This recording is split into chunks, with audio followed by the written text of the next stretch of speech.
the Chase Thomas Podcast, for people who have nothing but time to kill. Another guy that you're going to miss. And Malachi Starks feels like the best player that Georgia still should get quality play at that position. Is there a chance they miss Dan Jackson more than Malachi Starks in 25?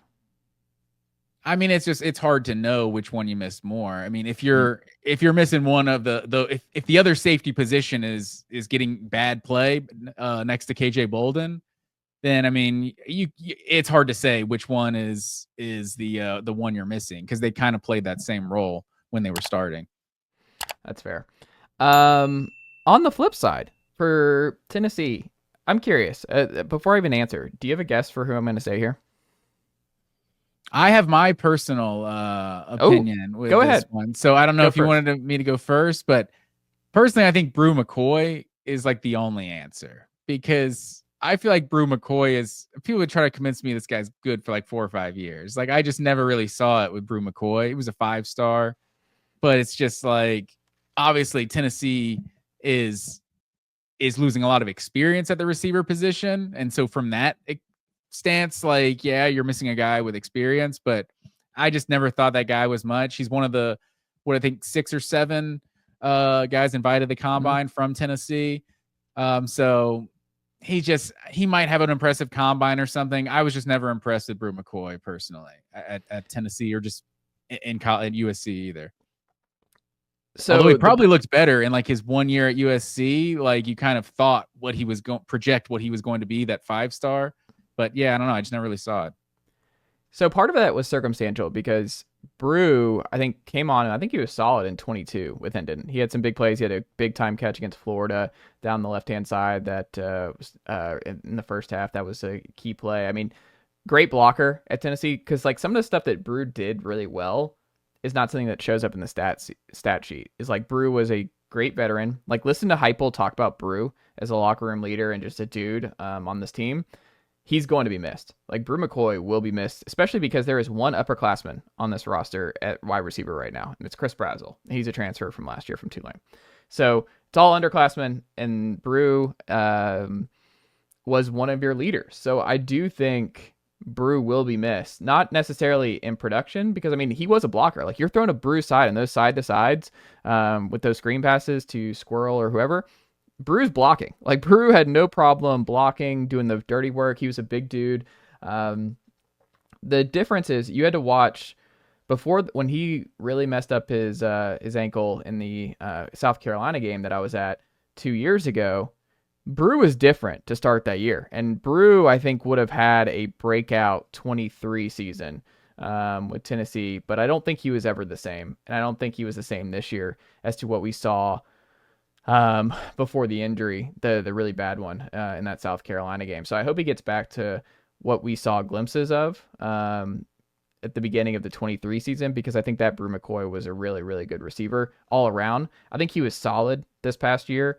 A lot of it was, again, circumstantial with a first-year quarterback, a bad offensive line, not a lot of reliable talent around him, a receiver. Like, there was a lot of reasons as to why Brew didn't have a super great season, but I mean, I would welcome Brew back. They could absolutely use Brew at one of the starting spots. I mean, if you had Brew, Mike Matthews, and Braylon Staley, I feel a lot better than Chris Brazzell, Mike Matthews, and Braylon Staley. So I think Donde Thornton, you'll miss his production a whole lot more. And I think if you bring up on the broadcast, hey, how is Tennessee going to replace Donde Thornton? I think it's a fair question. I think it's fair to be like, I don't know how they're going to replace him, because there's not an obvious answer on the roster right now. Brew is a little more complicated, because Brew he does other stuff that's just not as flashy and not as known, but still, I think, very valuable. Like, I wish we got one more year of Brew at Tennessee, to be honest. Yeah, and that's fair. And how much of your opinion on Brew McCoy is the replacement that Tennessee is getting? You're not too confident on the next level, like the next wave of receivers coming in. Yeah. That being said, my answer, though, is James Pearce. Like, we're going to hear James Pearce all offseason, going into the Syracuse game. I don't know if it's going to be on ESPN. It's like, I'm going to do I don't know, Jim, what they're going to do without James Pearce in the edge. And James Pearce is a really good player. Really good Leo. He's going to be a first-round guy. The problem is if you're not like just truly locked in, and I understand for the non-Vol folks who are not locked into what Tennessee football has been about the last 4 years under Heupel, there is not a better position that they have recruited and developed than the Leo spot. Byron Young, JUCO transfer 2 years ago. He goes early. He's having a great career thus far with the Rams. They obviously did really well with Tyler Barron. He was solid for 2 years, and he goes to Miami. Good player. They developed him. They developed Amari Thomas. They made Omar Norman Lott coming in, transfer interior guy. He's like, looks like he's going to be a top 2-round pick, 3-round at the latest. He did really well at the Senior Bowl. They have a 5-star in Jordan Ross out of Alabama, who is going to be in there. Caleb Herring, the number 1 player in his class from a year ago at the Leo spot. You have Joshua Josephs, who's going to be a senior. He's a 4-star out of Georgia from years ago.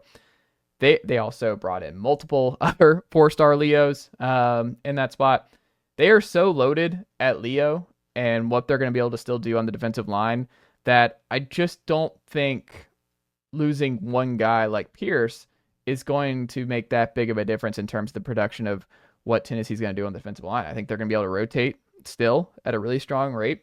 I think they're going to have another dominant year on the defensive line. There's going to be some new faces, but I just don't think you're really going to miss a beat without Pearce. I think Josephs was coming on last year, and I think he'll do well in his final year. And then you also just have several just high upside options at Leo behind him. So I'm not worried about replacing James Pearce. I think that's going to be a common thing because he's going to go in the first round, and he's a highly twitchy, highly athletic, like good player off the edge. But I do think Tennessee is going to be able to replace him in 25 and still have an elite defense. To me, I know you're going to hear a lot of Pearce stuff, and it's not to. I think Pearce is an excellent player, but I just think Tennessee, that's what they've done better than anything else in the Heupel era, is identify talent at the Leo spot and on the defensive line, play them early, develop them, and get them off to the NFL. So I'm not worried about that. And I think that's going to be something that you hear is like, oh, what are they going to do without James Pearce? I'm like, they're probably just going to be really good again. Like that's my gut, is I think the Tennessee defensive line is going to be one of the best in the country again. That's bold. Just because I feel like he kind of had, I don't want to say disappointing, but he was coming off a double-digit sack season, and only had 7.5 this past year. Yeah.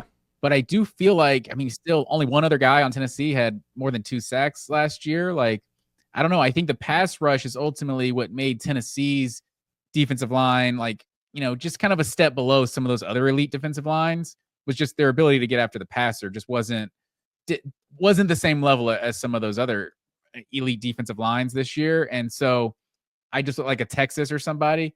So to lose the best pass rusher on that team, I don't know. That might be a tough guy to replace. That's definitely going to be a talking point for sure going into 2025 on a lot of broadcasts, I'm sure. Yeah, I just don't see it. Maybe I'm wrong. Now, I just have guys are higher up the rankings here. And I think Dante Thornton's high on that list. I think Cooper Mays is high on that list. I think Dylan Sampson is high on that list.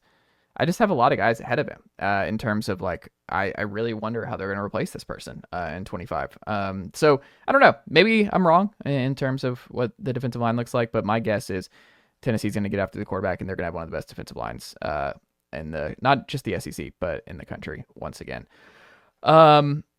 Here's something that I thought was interesting in the time away here, Matt Green. DJ Durkin got a big time extension at Auburn. It doubled his salary to $2.5 million a year. It's the second highest paid assistant coach behind Jim Knowles, who just left left Ohio State to go to Penn State, and he's making $3.1 million. I just saw this, and I'm just nicely done, nephew. The Chase Thomas podcast. Hell yeah.